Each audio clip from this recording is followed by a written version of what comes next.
often think of grief as learning to let go, but that is completely wrong.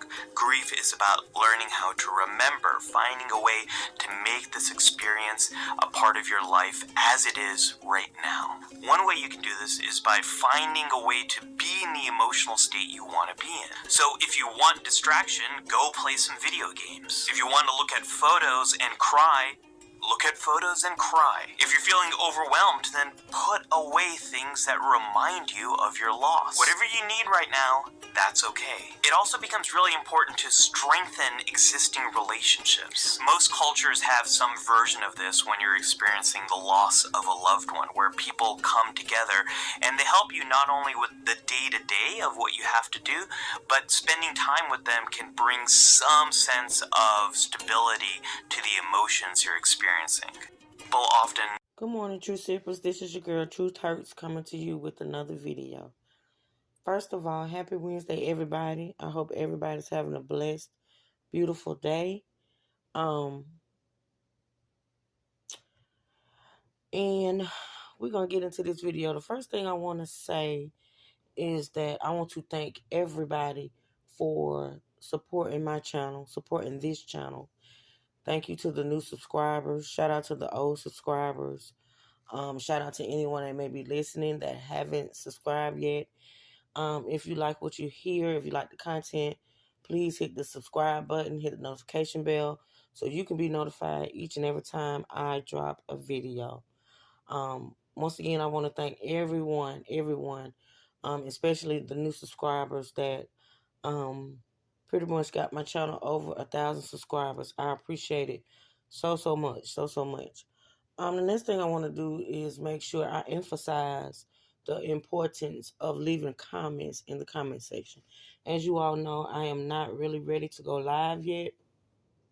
And I'm so used to doing lives and interacting with you all in the chat and things of that nature. So, it's sort of kind of weird for me to do content and I don't get feedback. So, for right now, the only feedback I'm able to get is you all commenting in the comment section or emailing me, okay? Or emailing me. You can email me if you don't feel comfortable communicating in the comment section, okay? And my email is in the description on my homepage, so make sure you go over there and check it out.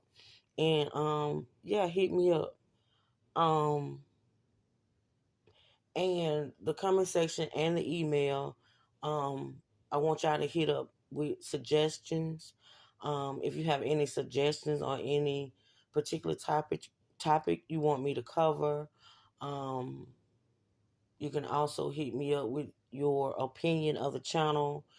You can also hit me up with things you want me to cover and things of that nature. Anything you want to communicate with me about, this channel, hit me up in the comment section or the email. And for right now, that's the best way that I know of for you all to let me know, as far as the channel, what you like, what you dislike, what I need to work on, and things of that nature, okay? Because it's very important to me that I bring content to this channel that helps, okay? That helps. I am still currently working on responding to all the correspondences that I've gotten, like emails and text messages, DMs. I've knocked out a lot of them. I still have some to work on. So I'm still asking for patience on that. And also, my plan was to come on this upload with the new Instagram and the Facebook that's going to be connected to this channel. I'm still working on them too, and hopefully, because I plan on dropping another video on Friday. And so by then, hopefully, I will have those links for you all to follow, okay? Okay, I think that's all I wanted to cover before I got started. So let's get started, y'all. Once again, I want to thank everyone that supports this channel. Like I said, I've told y'all how many videos have I put out so far? I think maybe 2. I don't know, but it's all in the description box. My goal for this channel, okay? And, the ultimate goal, without going into a whole lot of detail, is to help myself while helping others. Okay? So, with that being said, today's topic is going to be the 7 stages of grief. Now, if I can remember, I've always thought and believed that there were 5 stages of grief. But in doing my research for this channel and, just listening to, videos and doing research on, dealing with grief and dealing with healing and things of that nature, I came across a website that actually has 7 stages of grieving. Okay. And so that's what we're gonna get into today. So according to this website, which is called Medical, for anyone that wants to check it out, it's called Medical News Today. And according to them, there are 7 stages of grief and the grieving process. Those stages include shock, denial, anger, bargaining, depression, testing, and acceptance. Now, the 5 stages of grief that I knew about, were, like I say, I only knew of 5. And so the 2 ones that's not familiar to me is the bargaining and the testing. But we're going to get into all 7 today. Okay?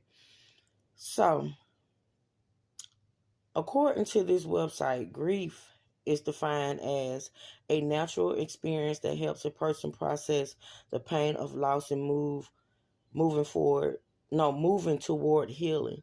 The stages of grief are not necessarily linear, which means people may not go through them in order. However, research notes that in general, there are 7 stages. Okay. And we're going to talk about each stage. And if you all don't mind, for those that are, following me on this journey and who may be grieving or going through grieving and going through trying to heal in this moment, if you don't mind letting me know in the comment section or emailing me if you want to be a little bit more personal, let me know what stage of grieving do you feel as though you're in. Okay? And we'll go from there. So, the first stage is shock. Okay? This stage may involve I'm sorry, y'all. Excuse me. This stage may involve numbed disbelief in response to news of a loss. It may serve as an emotional buffer to prevent someone from feeling overwhelmed. Now, I can say for me, I think I explained to you all in my last upload that dealing with Tony's death, I think I was kind of sort of in shock up until the Saturday night that we laid him to rest, because that's when I had a complete and total breakdown that I couldn't control. Like, I couldn't control myself. I couldn't control my emotions. And before then, I told you all, I felt like I was in I was like an autopilot, because I knew there was things that had to be done. And I was just on go to get those things done. Not saying that I didn't have moments in between, but I remember feeling like each time I had those moments that I felt like I needed to push through or push those feelings aside in order to get done what I needed to get done. So maybe I was still in shock, because I do know that when he passed, I was in total disbelief. Like I explained to you all in the initial video that I did, Tony was getting better. He had gotten better. He was doing good or whatever. So when he turned for the worse, it kind of came out the blue. So when he did pass, it was a shock. So I think I remained in that stage basically up until, like I say, the night that we, laid him to rest. So I can resonate with that, stage of grieving.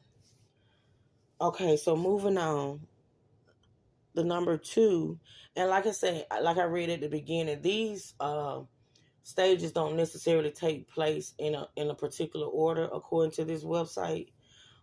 So I just wanted to make that clear as well. So number 2 on the list would be denial. Okay, and denial may entail refuting the reality of the lost or any associated feelings.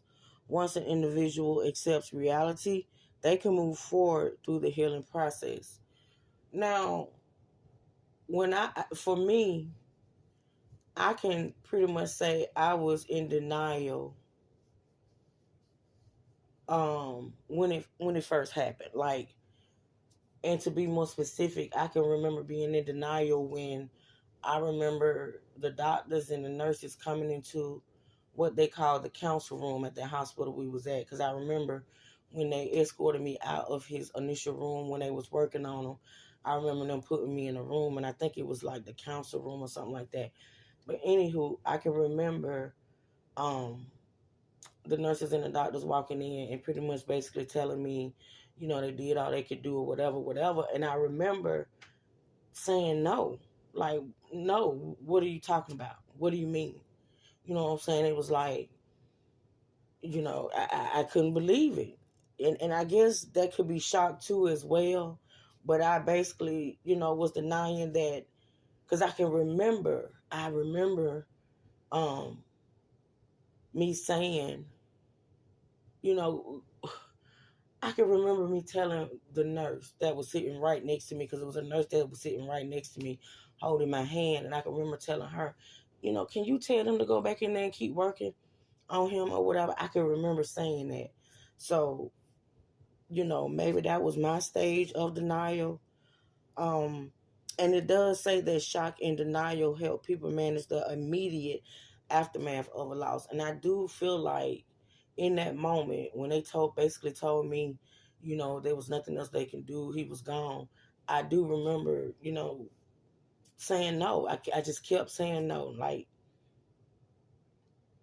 I felt like they was lying to me, like they was playing like a really, really cruel joke on me or something, because it just came out the blue, y'all. So anyway, moving on. So number 3 would be anger. Okay. And it says that during this stage, an individual may direct their anger towards the person who died, doctors, family members, or even religious entities. Okay. And it says that this replaces the numbness of shock and denial. It is important to address the anger now. I can remember at one point, and I don't think I've been angry. Well, yes, I have. But I will say, I did have an initial anger towards, for some reason, the doctors in the hospital or whatever.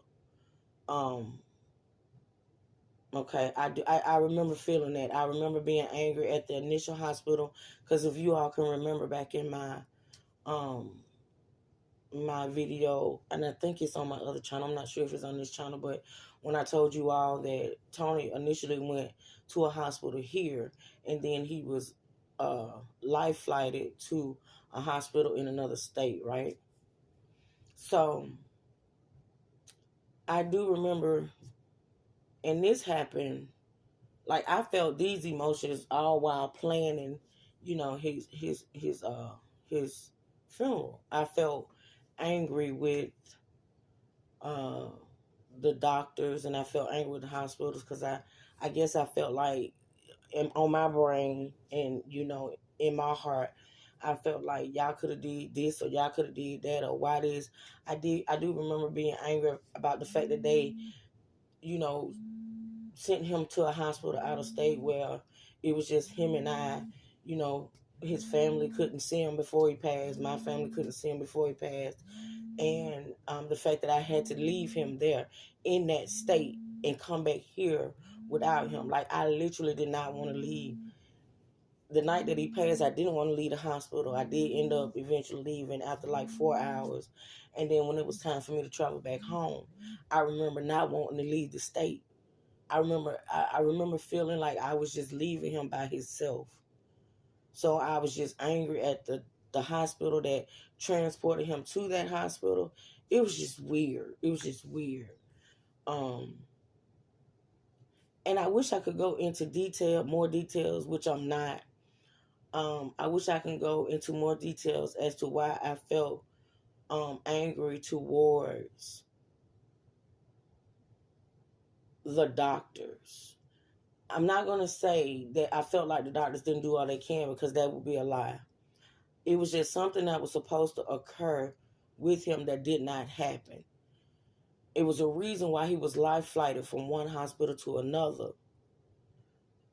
And I feel like, Lord, I wish I could tell y'all what I'm trying to get out, but I just can't. I really, really can't. Maybe one day I will, maybe. And then you all, understand more about what I'm saying. But for right now, I'm going to move on. But I did feel anger. And that those people were the only ones I felt anger to. Like, I didn't feel anger towards any family or anything like that. But I did feel anger towards the hospitals and the doctors. So I'm going to say that. Okay, so number 4 is bargaining. Now, this is one I'm really not familiar with. So, bargaining involves thoughts such as, I will do anything if you take away the pain. This stage may come at any point within the grieving process. It is frequently accompanied by guilt. Now, with that definition, I can pretty much point out where I do remember, I guess, what would be considered bargaining.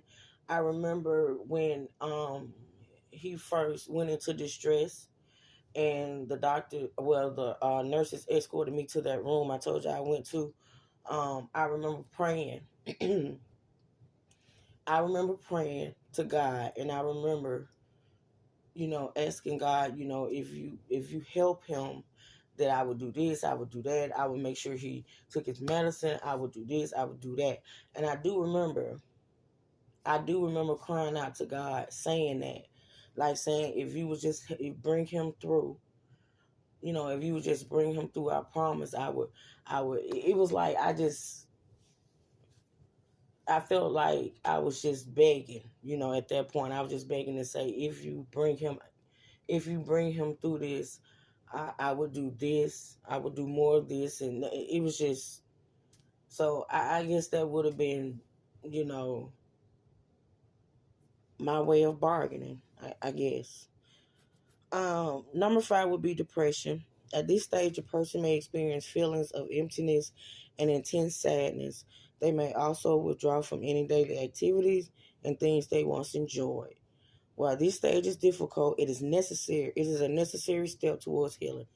Now, I can say I've pretty much been depressed from the night he passed, and still I feel like I'm going through depression. And as you all know, I've been battling depression for years now at this point. So this right here didn't make that any better. But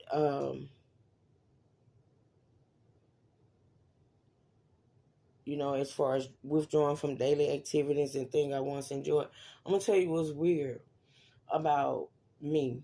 I don't want to do anything that Tony and I did together. And for those that know me and know Tony and know our relationship, we pretty much did everything together. And I feel like, I don't want to do anything that we did together, because I feel like, I'm going to give you the prime example. For those that know, Tony passed on the 18th. My birthday was on the 19th. So, of course, I did not celebrate my birthday in any way. And then I have a sister whose birthday is the day after Christmas. So, long story short, the Monday after his funeral, my mom wanted to take me and my sister out to dinner for our birthday, because neither one of us pretty much celebrated our birthday, because, we just didn't, because of what was going on. But anywho, so my mom wanted to take us out to dinner for our birthdays or whatever, just to, to get away, to talk, because we had all been through. But anywho, I remember telling my mom initially, no, I did not want to go. And she asked me why, and I said, what I look like, Mama, what? I don't, first of all, I don't want to be around people. I don't feel like celebrating. I don't, I just don't want to, I don't want to go. And so, and I was like, what, how can I go out to eat? You know what I'm saying? And I just buried my best friend. Like, and then, you know, in previous years, like when we went out for birthday dinners and things of that nature, Tony was always there. And it's just, I felt like I felt like I couldn't do it. And I felt guilty. You know what I'm saying? Even though my mom and my sister eventually they convinced me to go. I remember sitting there and I remember, you know, just talking. We were talking and we ordered appetizers, we ordered dinner, we ordered drinks and things like that. And I remember sitting there and it hit me that I was having an okay time because we was talking about, you know, family. We was talking about my son, we was talking about Tony, we was talking about my brothers. You know, we was just talking and I remember sitting there thinking to myself, like, this is weird. Like, I shouldn't be okay with sitting in this restaurant. You know, I just remember feeling that I felt sort of kind of guilty, y'all. I did.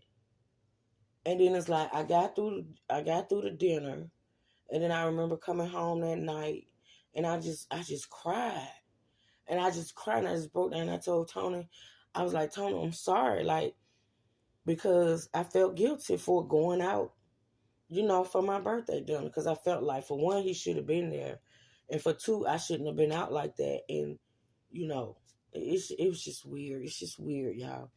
But yeah, um, but as far as like just everyday stuff, and I just feel like it's a lot, and maybe it'll change. I don't know. According to my therapist, it will in time, but I just don't see myself doing, you know, things on a day-to-day basis that Tony and I did together.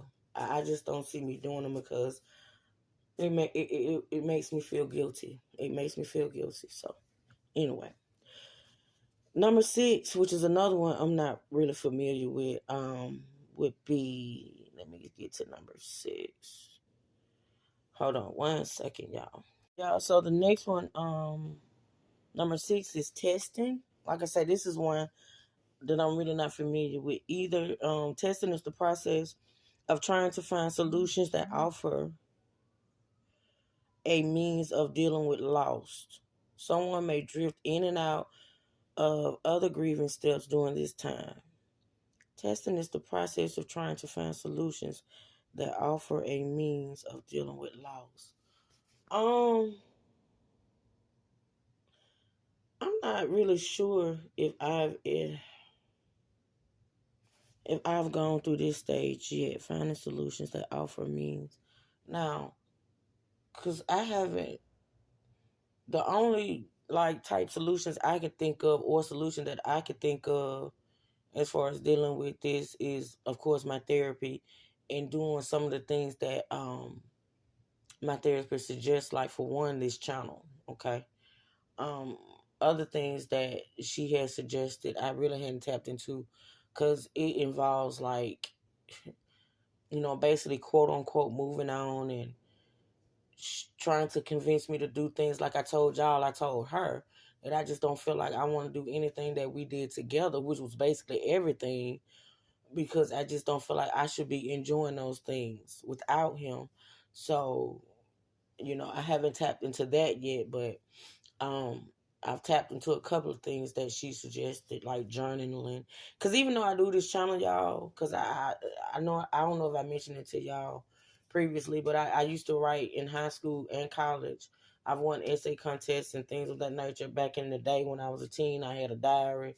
I'm just used to writing. You know what I'm saying? So I still sort of kind of still write, you know, my thoughts and stuff out, even though I do this channel. But I guess that will be, you know, a part of that process if you know, taking the meaning of that correctly. All right, so the last and final stage is acceptance. This is the final stage of the grieving process. Acceptance does not mean people feel okay about a loss. Rather, it means they realize the loss is their new reality. They understand that while life will not continue as it did before, it will go on. This stage may involve reorganizing roles and forming new relationships. Now, I will say, of course, when it comes to Tony, I have not tapped into this stage yet. I just haven't. But now I was just getting to that stage with my son, because like I told y'all when I talked to y'all about going to court and the guy, pretty much being locked up for life for the crime he committed against my son. I think I was just tapping into accepting, you know, his death and being without him forever. I think I'm not for sure because now my thoughts and my emotions are all over the place once again. So I can't really say, but I do know I felt something once that court case was over. I felt something that made me feel a little bit better. Okay. But that didn't last long because um we actually went to court on a Monday for that, and then like literally a week later, which was the next Monday, is when Tony fell ill. So it's just really, really weird, y'all. And like I said, sometimes I just feel like, it's like when you getting over, because for those that know, I really had not gotten over my brother's, my twin brother's death, and then my son's death happened. And then for those that don't know, I had another brother that passed the same year as my son. And then this, and then my granny in between. It's just been a lot, y'all. It's been a whole lot. But I'm doing everything that I'm being told to do to get through all of this, y'all. So, you know. So the next section of this article is telling how long the grieving, I guess they feel like the grieving process takes. And it says symptoms of grief largely resolve after 1 or 2 years. I don't necessarily agree with that. I think, as far as people and how they deal with grief individually, I don't think it's like I don't feel that you can really come up with a time span because everybody's different. Everybody grieves differently. I just don't feel like that you can really put a number on that. I do know one thing that I think people shouldn't do, and I think it's very disrespectful. I don't think people should ever tell another person how long to grieve. I think that's one of the worst things you can say to a person that's grieving. Because, you make that person feel like you're irritated or agitated about the fact that they're not over losing somebody that they love. And I don't think people should put a time on that. I know these articles or whatever are supposed to be written by doctors and things of that nature. Now, how they came up with that number, I don't know. But I will say I disagree. I think that people, I feel like, people grieve forever. I honestly do. I mean, it might get better. You know what I'm saying? But I just feel like, people grieve forever. You know what I'm saying? But it also says that it does say, however, this timeline is different for everyone. Additionally, rather than experiencing a steady decline in grief, a person's emotions tend to fluctuate over time and come in waves. Now, I can agree with that because, you can have days where you're okay, you're good. You can have a lot of days where you're okay and you're good, but then you do, get away. You know what I'm saying? And it says here, most commonly, birthdays, special events, holidays, songs, and that's true. Because that's me.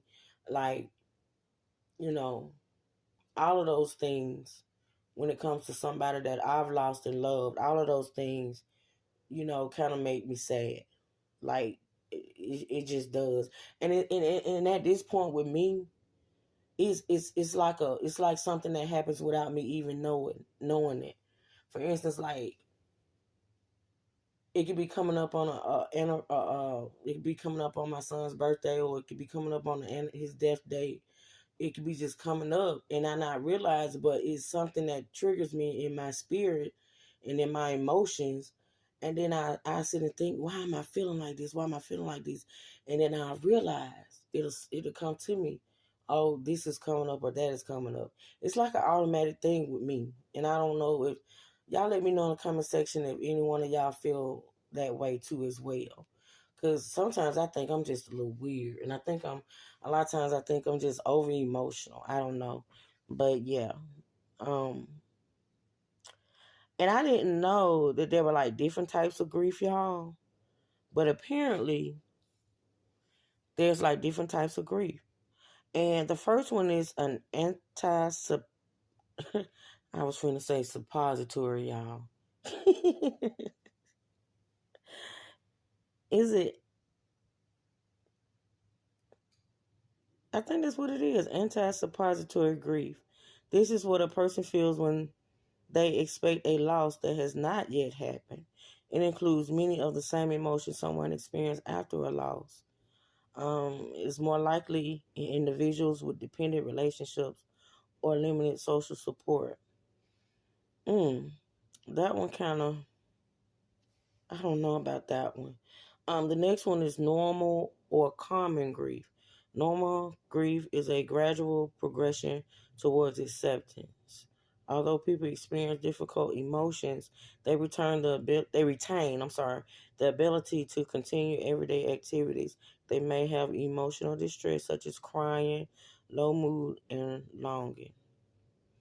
Um, Complicated grief. It resembles conditions such as depression and generalized anxiety disorder. Now, I can resonate with that one because I'm very anxious. Like I'm very anxious. I'm very overprotective. And of course, I suffer with depression. So, um, it may deviate from normal grief in the following ways: absent or inhibited grief, delayed grief, chronic grief. See, I didn't know about all this, y'all. So y'all make sure. I think I'm gonna put the link to this article um in the description box. I know I am in the description box of this video. So y'all, I'm not gonna read all of this, but I am gonna put it. You're gonna see it on my screen, but I'm just not gonna read it all. So, but y'all make sure y'all, watch this video to the end. Take in the information and make sure if you want to go more into depth with it to click on that link to go check it out. Um, it's very important that now I will do this. Talk about how to support someone who is grieving. Um, One is offering a listening ear. A person can remind someone who is grieving that they are available to listen whenever they feel like talking about how they feel or sharing. And I get that a lot. Like I get people that want to talk to me, whether it be my family, my friends, even my YouTube support team. Y'all be people have, reached out to me, giving me their numbers to call whenever I want to talk. I just haven't gotten to that point yet. Like I honestly don't do a lot. I do more talking on these videos than I do in real life. I honestly don't do a whole lot of talking. So, um, yeah. Um, Finding practical ways to help. Instead of saying, let me know if I can do anything for you, volunteer to help in specific ways.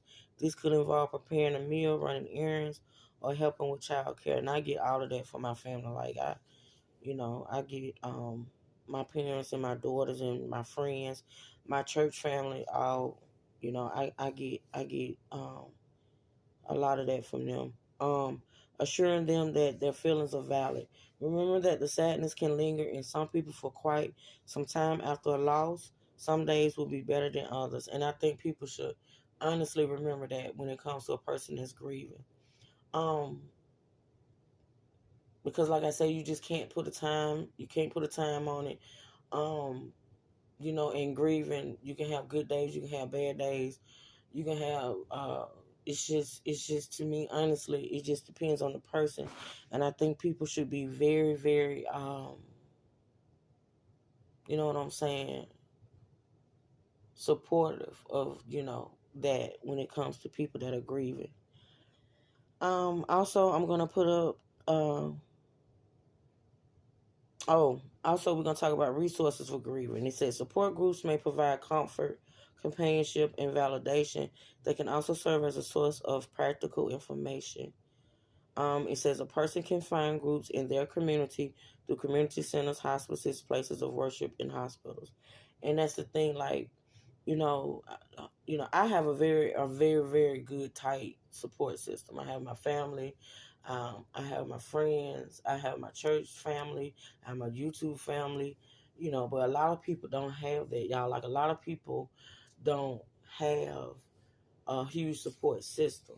And that's one of the reasons why I feel like my channel could be helpful to people, for those that don't have that support system, if they want to, you know what I'm saying, use us. And when I say us, those that support this channel, me and us, to be their support system. I think, like, I feel like that's very important, that if we have anyone that's watching these videos or subscribe to this channel and you don't have that support system, like, in your real life, immediately reach out to you know speak in the comments, email me. um I don't know how much of a help I can be to anybody in this moment, but I will definitely try. I will do that. Um, it also tells you when think you may need to contact the doctor. It says mourning is a natural process, but it can be harmful if it does go on too long. If a person's sadness prevents them from engaging in their everyday activities, they should contact a doctor. Additionally, if an individual has signs of complicated grief, such as the inability to find a meaning in life, they need professional help. And that's another thing. Like, if you feel like you feel like the grief is just taking over and it's debilitating you, to whereas you don't want to go on, I absolutely encourage you to anybody to seek professional help. Everybody knows that I have a therapist or whatever. Um, and I will say this: therapy does work. Okay, um, it does work, and so I encourage anybody that feels like the grief is becoming overwhelming to reach out and talk to a professional. And in summary, the last thing is in summary, the stages of the grieving process include shock, denial, anger, bargaining, depression, testing, and acceptance. However, people do not always go through the process in this particular order, and some steps last longer than others. Okay, grief symptoms largely diminish after 1 to 2 years, which I may know I don't agree with, but hey, some people it may, but I don't resonate with that. But they may reappear years later in response to certain triggers, such as birthdays. Although grieving is normal, if the symptoms interfere with daily life, it is time to talk to a doctor. Okay, so once again, I'm going to stress that, if you feel like you need to reach out, whether it be to a doctor or your pastor or anybody that you feel you need to reach out to in order to get you, you know, help, just help to help you, then I encourage you to do that. Okay. Um so y'all, that's pretty much what I wanted to cover today. Like I said, um please be sure to let me know in the comment section what you think about this video, what you think about the information that I brought in this video. um I so wish that I can go live, y'all, and talk about these things instead of just, bringing it in video form and relying on you all in the comments. But I just don't feel like, I'm ready for that right now. I'm working really, really hard to get to that point to where I can go live and we can have discussions and panels and things of that nature. Because y'all know that's how I like to interact with y'all. And I promise y'all that I'm working really, really hard on it, and it's coming soon. Okay, but until then, y'all make sure y'all communicate with me through the comments and through the email. Okay. Um, and of course, if you got any questions, if there's anything that you want me to discuss in the next video concerning this video, also put that in there. If you have a particular subject or a topic that you want me to do a video on, I also put that. So yeah, so I feel really, really good about this channel. Like, I do feel good about this channel. I feel good about the response and the views that I got on the last video. I feel really good about the channel hitting 1K and it's 1K plus at this point. So that's motivation for me, y'all. That's motivation in me knowing that you all will support this channel and that I'm doing a good thing in coming with this channel. I want to think I want to thank, and I can't thank you all enough for the continuous messages, the continuous prayer, the continuous support of the channel. I appreciate it. Um, if you all would please make sure you hit the like button, make sure you leave a comment. Also, if you're listening and you're not subscribed and you enjoy the content, please make sure you hit that subscribe button, hit the notification bell, so you'll be notified whenever I drop a video. If you're feeling in your spirit to support the channel monetarily, please feel free to hit the cash out. Also, the PayPal. Um, just like with the rest of my channels, y'all, I appreciate all support. I do. I honestly do.